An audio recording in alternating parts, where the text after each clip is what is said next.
el padre de la revolución bolivariana, sembrando conciencia y revolución. Este rumbo que llevamos es el rumbo de la salvación de nuestro pueblo, de la salvación de nuestra patria, la construcción del socialismo bolivariano del siglo XXI en el marco de los mandatos de la Constitución de 1999. Un espacio de amor y humanidad para el aprendizaje con nuestro comandante supremo y máximo líder de la revolución bolivariana. ¡Exijo lealtad absoluta! Porque yo no soy yo soy un pueblo, carajo. Ha comenzado Chávez nuestro, por la voz de la Asamblea. Ser cultos para ser libres. El conocimiento nos hace libres, ¿verdad, Marián? Tú que eres ministra de Educación. Yadira, ¿no está Yadira? Educación universitaria. El estudio, el conocimiento. Yo voy a utilizar unos minutos. Pues lo primero que deberíamos hacer es hacer un pase, porque vamos a hacer varios pases. Allá, que hiciste la ficha, Andrés. Ajá, ¿eh? En el estado Sucre. Vámonos para el estado Sucre por vía satélite, ¿no? El estado Sucre, ustedes saben que... Un marcador, por favor. Bueno, gracias. Miente calor. Por aquí, por esta región, hay una gran reserva, bajo las aguas, por supuesto, de gas natural. Y es aquí cuando la economía entra en acción. La economía se puede enfocar de varios puntos de vista. En el socialismo, en el humanismo, en la democracia verdadera, la economía debe ser enfocada con un objetivo central. Un proceso para... No, ese tampoco sirve. No, punta gruesa, esa no se va a ver bien. Las escalas, hay que tomar en cuenta las escalas. Yo como tengo tanto tiempo en una pizarra, como 40 años. Entonces, fíjense, la economía, en el socialismo, en el humanismo, en la democracia, debe ponerse en marcha con un objetivo supremo: satisfacer las necesidades del colectivo, de la gente, del pueblo, de la sociedad, como queramos llamarlo. Y esto debe ser válido para sector público y sector privado de la economía. Aquí hay un grupo de empresarios privados, ¿verdad? Bienvenidos, que van a recibir hoy créditos para un conjunto de proyectos. Créditos del Banco de Venezuela, ¿de qué otro banco? El Banco del Tesoro, el Banco Bicentenario, bancos del Estado, bancos para el socialismo, no para el capitalismo. Y entonces ahí comenzamos a marcar las diferencias. Y es importante que nosotros sepamos apreciar las diferencias para que no nos engañen, porque así nos engañaron durante mucho tiempo la burguesía criolla, las transnacionales del imperio, para adueñarse de nuestros recursos naturales y dejarnos allí en la pobreza, en la miseria. Esa es parte de la historia de este mundo, del siglo XX y bueno, de todos los siglos casi que han pasado, pero sobre todo los siglos XVIII, XIX y el siglo XX, cuando se afincó el modelo de explotación capitalista que está amenazando con la vida en este planeta y con la sobrevivencia de la especie humana. Bueno, vamos a hacer el pase y después yo sigo y seguimos. A lo mejor algunas preguntas aquí, le pido opiniones a algunos de los expertos que tenemos sobre este tema. Pero es importante que nos demos cuenta, y para darnos cuenta tenemos que saber. Decía mi abuela, el que sabe, sabe, y el que no sabe, cero. El que sabe, sabe, y el que no sabe, cero. Bueno, entonces por aquí, ustedes ven que los límites reales de Venezuela no son como nos enseñaron a nosotros mal. Elías, ¿tú te acuerdas? Yadira, no, por el norte el mar Caribe, el mar de las Antillas, decían. Entonces Venezuela llegaba hasta aquí, hasta la línea terrestre. No, voy a resaltar esto, miren. Este es el límite de la patria. Por aquí vamos, algunas líneas están por definirse. ¿Ve? Es lo que a mí se me ha dado en llamar la Venezuela azul.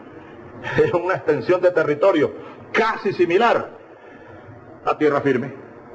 Eso es tierra venezolana, agua venezolana, y las tierras que están abajo del agua son tierras venezolanas, el subsuelo marino y las riquezas que están allí contenidas en el agua, la masa de agua y bajo la tierra.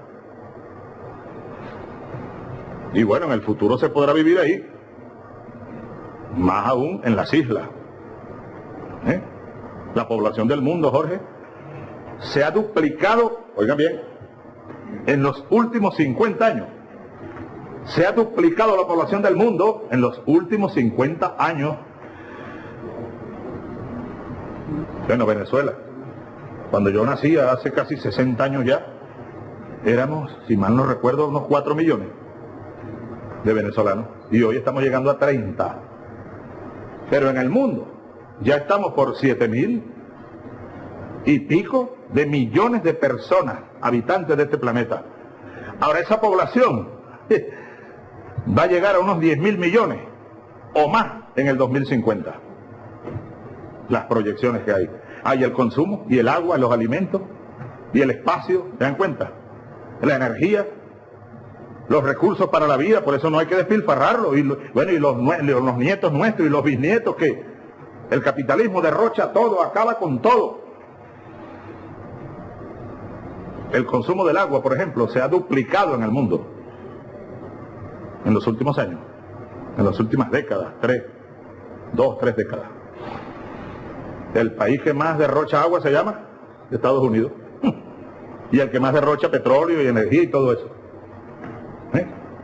Bueno, entonces aquí tenemos una gran reserva natural de gas.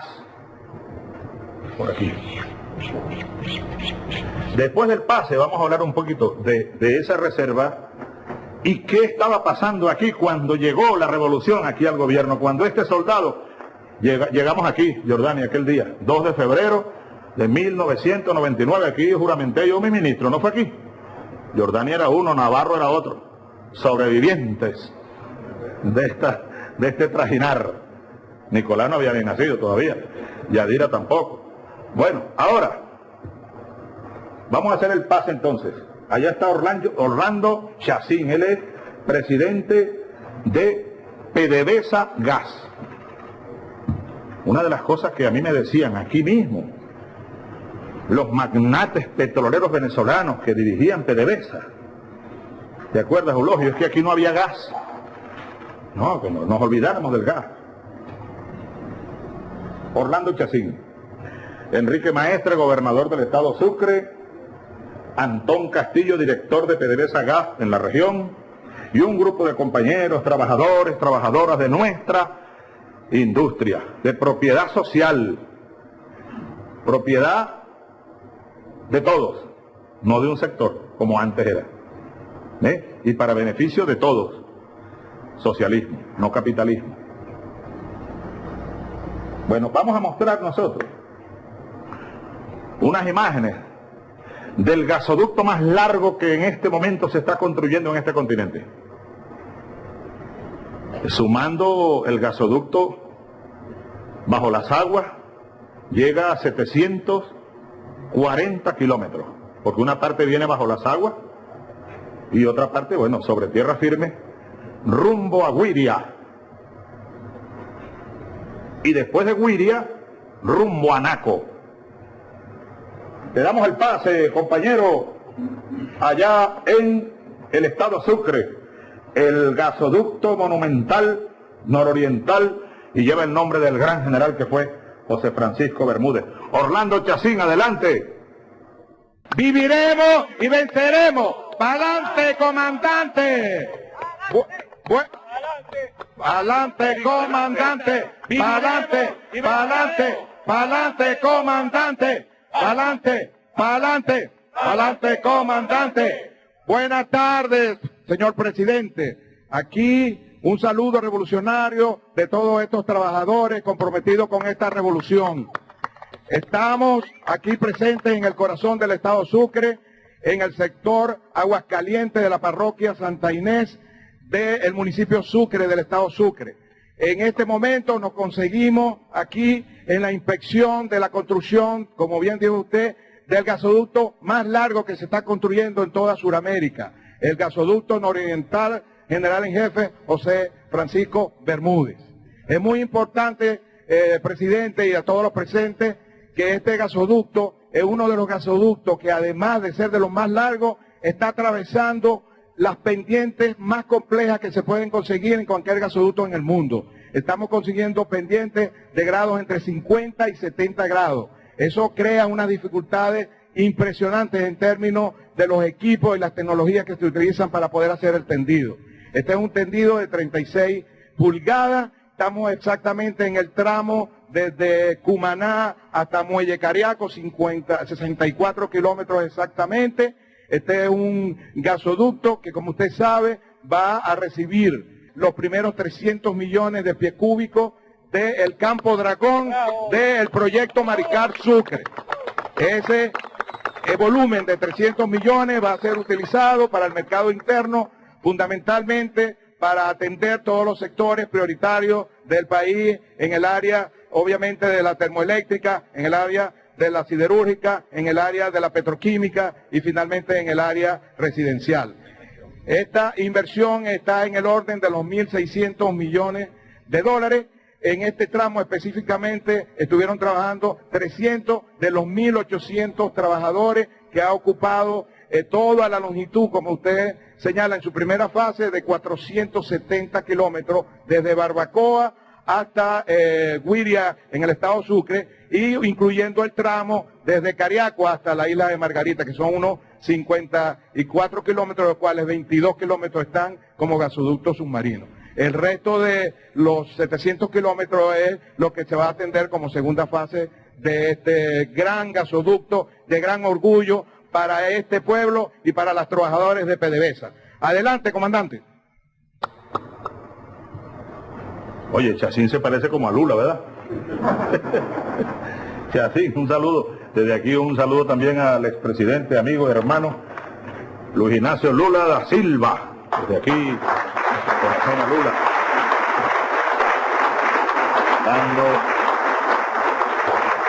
Dando también batalla por la vida, Lula da Silva. Bien, Chacín nos está explicando. Vemos algunas imágenes de cómo va el tendido del gasoducto. Valdría la pena preguntar, por ejemplo, Eulogio, cosas como esta. Esos tubos que estamos colocando ahí, están soldándolos, ¿verdad? ¿Dónde son fabricados? Porque son de acero, ¿verdad? Son de acero. ¿De dónde vienen esos tubos? Esos tubos vienen de dos empresas, ¿Cómo? de dos empresas de PDVSA industrial. Ajá. Que las están construyendo en Venezuela. Son tubos de una filial de PDVSA que ahora construye tubos. O sea, todos los tubos, todo era privatizado. el 100% de la tubería Sí, está hecha en Venezuela. correcto. ¿A partir de cuándo nosotros adquirimos la capacidad, Eulogio, de construir el 100% de los tubos que necesitamos para los gasoductos en Venezuela? Hace unos 3 años, con la estrategia que usted delineó de ¿Tú que soberanía tienes en económica. PDVSA cuántos años, Eulogio? 33 años, presidente. 33 años. ¿Ocurría eso antes de llegar la revolución?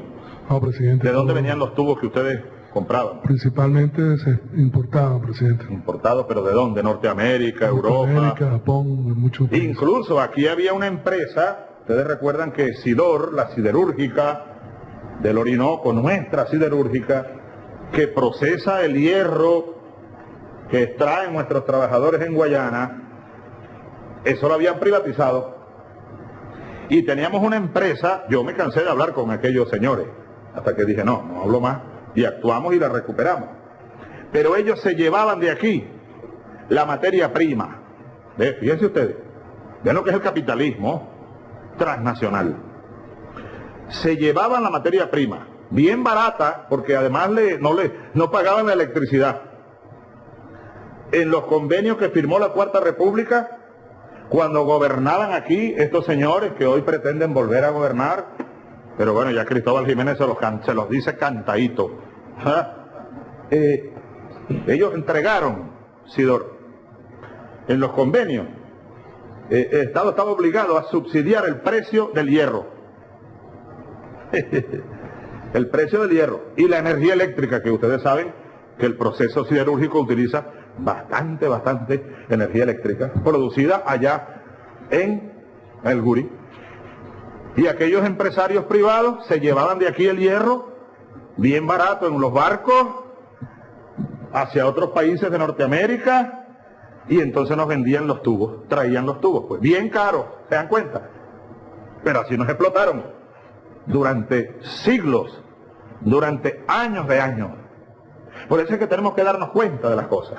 Ahora nosotros fabricamos aquí los tubos, y además estamos instalando otras fábricas de tubos sin costura. Sí, ¿verdad? Bueno, Eulogio, yo voy a valerme, les pedimos el pase, de lo último que decía el compañero gerente, para continuar con la ayuda seguramente de Eulogio. ¿Quién más está aquí de PDVSA? Más nadie. Eulogio, que tienes que poner un micrófono ahí, al lado de Eulogio. En el momento en que yo te consulte algunas cosas, fíjense, el gas. ¿Qué decía el compañero gerente? Satisfacer las necesidades del gas doméstico. Uno, gas doméstico. El gas de las plantas termoeléctricas, ahí está el ministro eléctrico, Navarro. El gas de empresas gigantescas como la siderúrgica, para mantener los hornos aquellos donde se funde el acero y tal, y las aleaciones. El gas para la petroquímica, entre otras cosas, algo muy importante, la fábrica de fertilizantes para el desarrollo agrícola, de medicamentos y cuanto artículo hay de plástico y derivados de la petroquímica. Bueno, incluyendo las petrocasas, eso viene del gas. Parece mentira, pero es así. El gas que se convierte, hay algún ingeniero químico aquí, recuerdo a mi profesor Venenito, de la química orgánica, el gas que se convierte en líquido y el líquido que se convierte en sólido. Jordán es casi químico, ¿no? Un amigo mío que no era muy agraciado, yo no lo soy tampoco, le decían el químico porque no tenía físico. Ahora, a mí casi que me meten en la... Me salvé pero en la rayita. El químico porque no tenía nada de físico. Bueno, también le decían el triple feo. Ahora, la química, la ciencia, el desarrollo científico, donde está Jorge Arreaza, el ministro de Ciencia y Tecnología. El desarrollo científico para apuntalar, bueno, uno de los grandes objetivos históricos de nuestra revolución. En un país potencia, consolidar la independencia nacional, no solo política, que ya la hemos logrado, después de tantas batallas, también económica, independencia, desarrollo integral del país, país potencia, por la vía del desarrollo económico productivo, más allá del modelo rentístico petrolero y más allá del modelo capitalista depredador que tiene quebrado a medio mundo y más. Vean Europa, vean Estados Unidos, están quebrados. Y no se diga el tercer mundo, pues. El tercer mundo está hundido. No quebrado nada más, hundido. Miles de millones de personas viviendo en la miseria, en la pobreza. Producto del sistema depredador capitalista. Gracias a Dios que nosotros estamos desprendiéndonos de ese modelo y construyendo nuestro modelo. De allí los grandes objetivos históricos de la revolución bolivariana. Que aun cuando yo los presenté como parte central del programa de gobierno, sin embargo, en verdad, esos grandes objetivos o las estrategias rumbo a esos grandes objetivos ya están en marcha. La independencia nacional, defenderla, amplificarla, engrandecerla y consolidarla. Luego, continuar construyendo el modelo económico socialista, humanista, democrático. Luego convertir a Venezuela en un país potencia, dentro de la gran potencia de América Latina y el Caribe. El cuarto objetivo histórico, continuar contribuyendo en la conformación de un mundo pluricéntrico y pluripolar. Y el quinto, contribuir a salvar a la humanidad, la vida humana, el planeta Tierra. Los 5 grandes objetivos históricos de esta revolución. Sus estrategias están en marcha. No es que vamos a comenzar de cero el próximo año, no, estamos en marcha. Es la continuación de un proceso, de una dinámica. Y esto, lo del gas, de lo que estamos viendo, lo que estamos conversando, bueno, tiene mucho que ver con esto, pues. Miren, fíjense una cosa. Cuando llegó aquí el gobierno revolucionario, este proyecto, que hoy se llama Sucre, Mariscal Sucre, Eulogio, ¿verdad? Tenía otro nombre, se llamaba Cristóbal Colón, nada más el nombre, pues se los pongo ahí. El jefe de la invasión que vino para acá. Cristóbal Colón. No es que es que nos confundieron tanto que le rendíamos honores a quienes nos invadieron y masacraron a nuestros abuelos más viejos, los indígenas. Los exterminaron casi completamente. Y aquí le rendíamos honores a esos caballeros. Colón. Era un héroe aquí. Bueno, ese proyecto se llamaba Cristóbal Colón.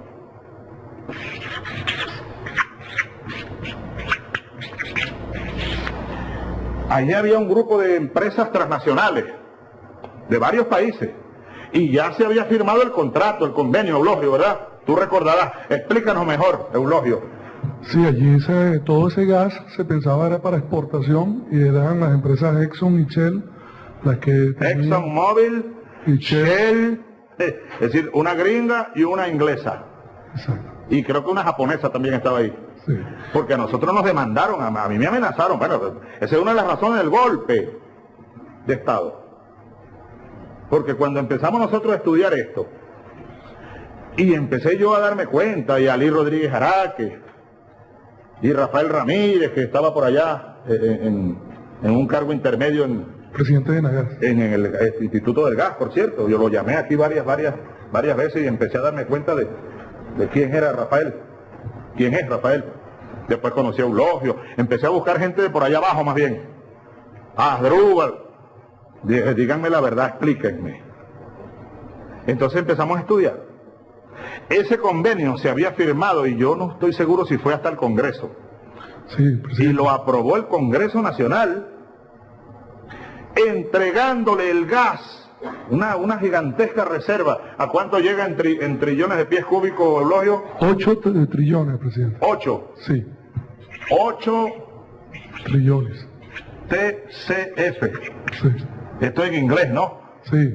Trillones de pies cúbicos. Trillion cubic feet. ¿Ah? Feet. Ahora, en español son billones.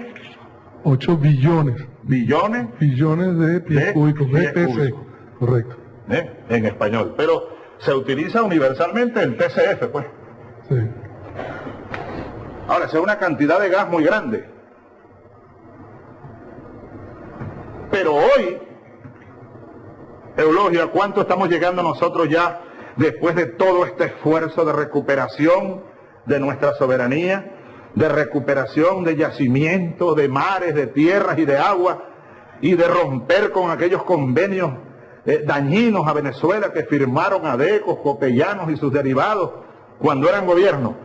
Hoy estamos llegando ¿a cuánto? Ya llegamos a 200. Estamos justo en 195 trillones. 195. Sí.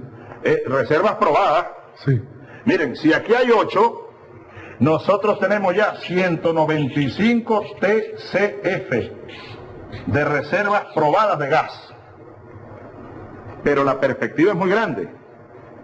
Y nos vamos a ubicar en pocos años en el 5º lugar en el mundo, Sí. en reservas de gas natural. Una potencia no solo de petróleo, sino también de gas. Por ejemplo, nadie sabe cuánto gas hay en la faja petrolífera del Orinoco, porque ahí no hay solo petróleo, ahí también hay gas, como estos proyectos costa afuera. Ahora, como Eulogio lo decía, estos trillones de pies cúbicos de gas, estaba ya Venezuela había firmado, pues, el gobierno, el Congreso, etcétera, que se los llevaran del país, con el cuento aquel que Venezuela no tenía recursos, no tenía dinero Venezuela, ni tecnología para sacar ese gas, pues. Y se lo iban a llevar del país. Cuando yo leí eso dije, no, esto hay que pararlo. Nos demandaron, nos dieron un golpe, nos amenazaron de todo, pero aquí estamos. Ese gas es del pueblo venezolano y para el pueblo venezolano.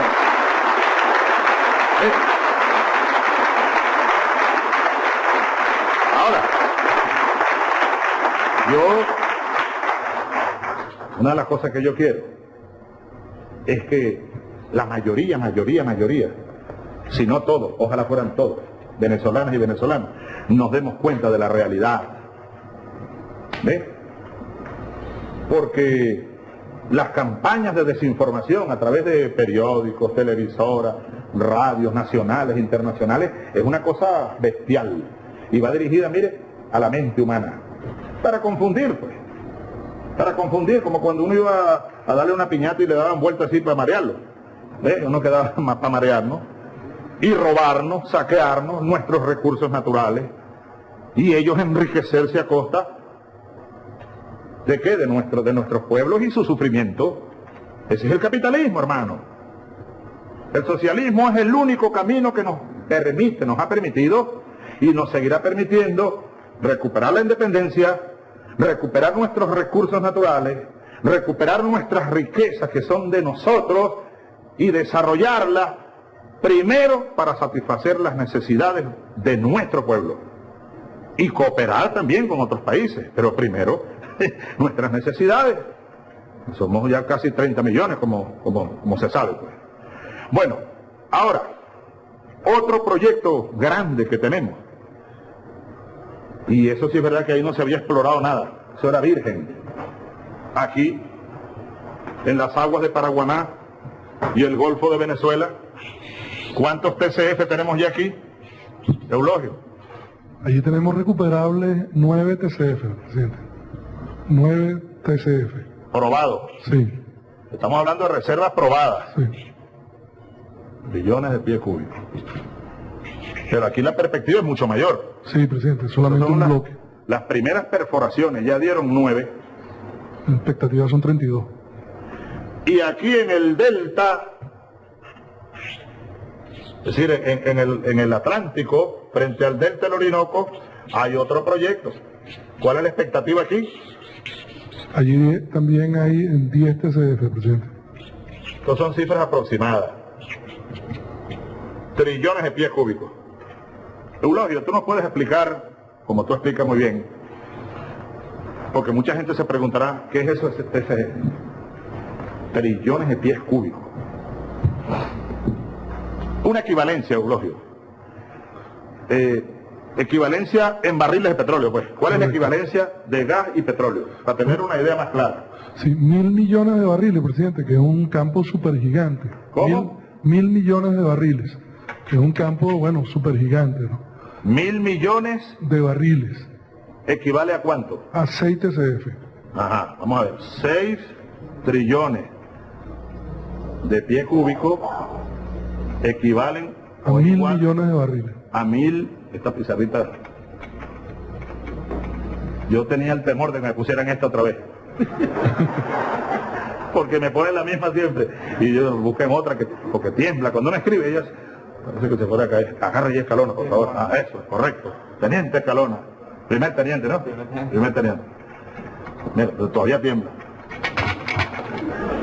Y si yo le doy así, 1.000, a ver si buscan otra. 1.000 millones, ¿no? Correcto, presidente. 1.000 millones de barriles de petróleo.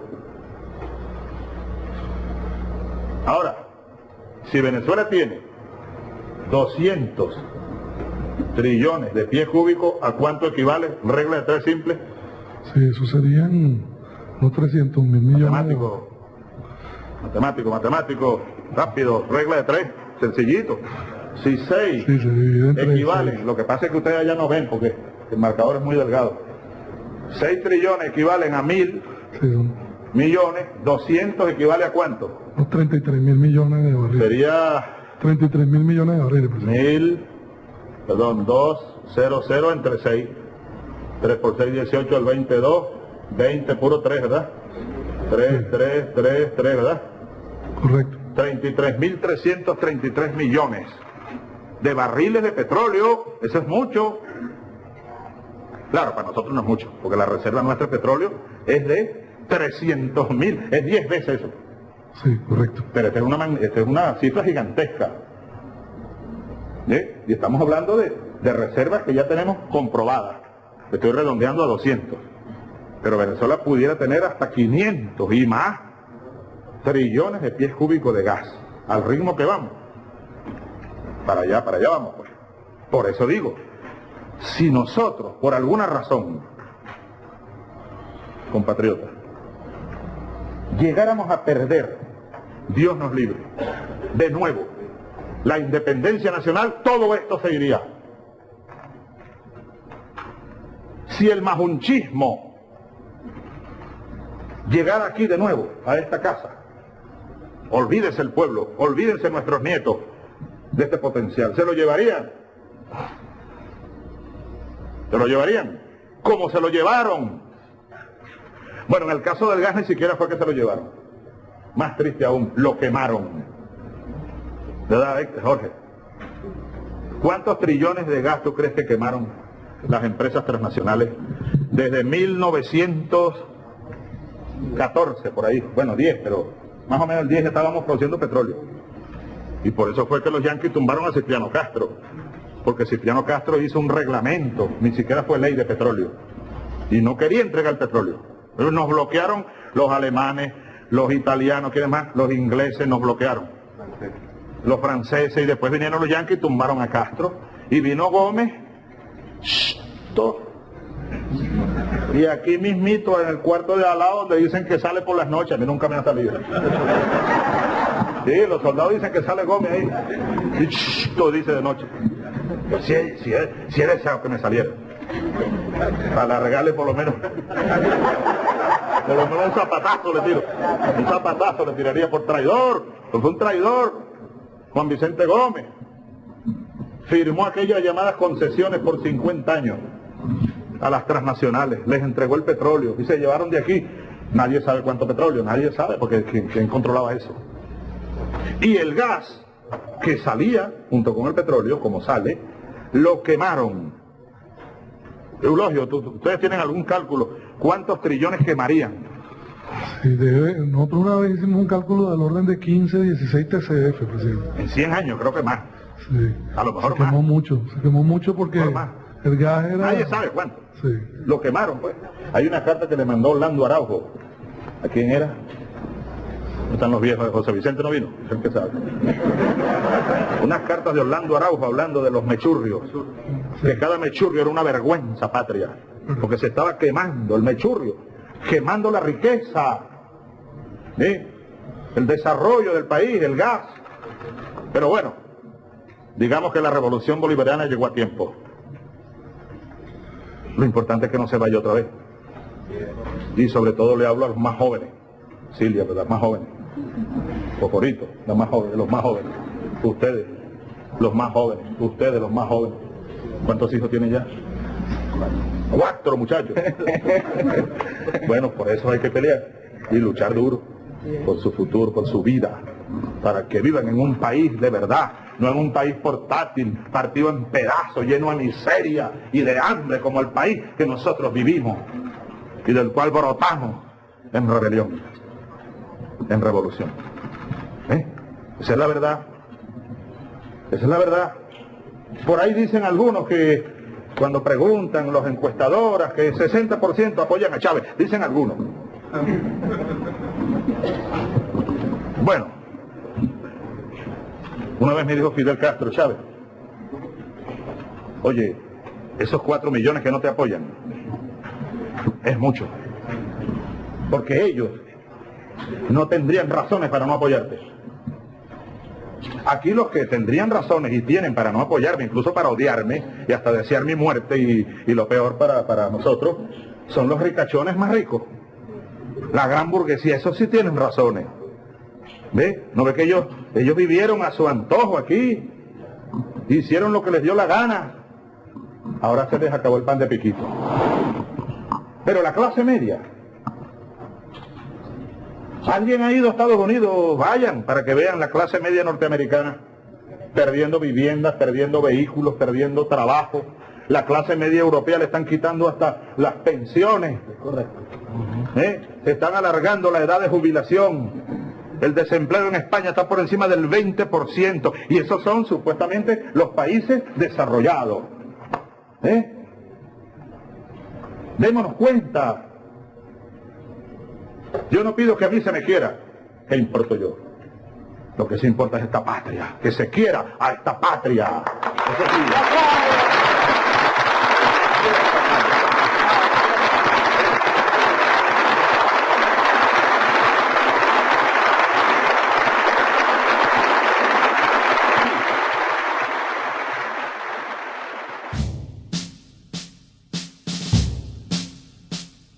Rumor de clarines guerrero, ocurre el blindado, ocurre veloz, con celosos dragones de acero que guardan la patria que el cielo nos dio. Patria, patria, patria querida, tuyo es mi cielo, tuyo es mi sol. Tuya es mi vida, tuya es mi alma, tuya es mi amor. Seguiremos teniendo patria, patria para siempre, patria para nuestros hijos, patria para nuestras hijas, patria, patria, patria. Unidad, lucha, batalla y victoria.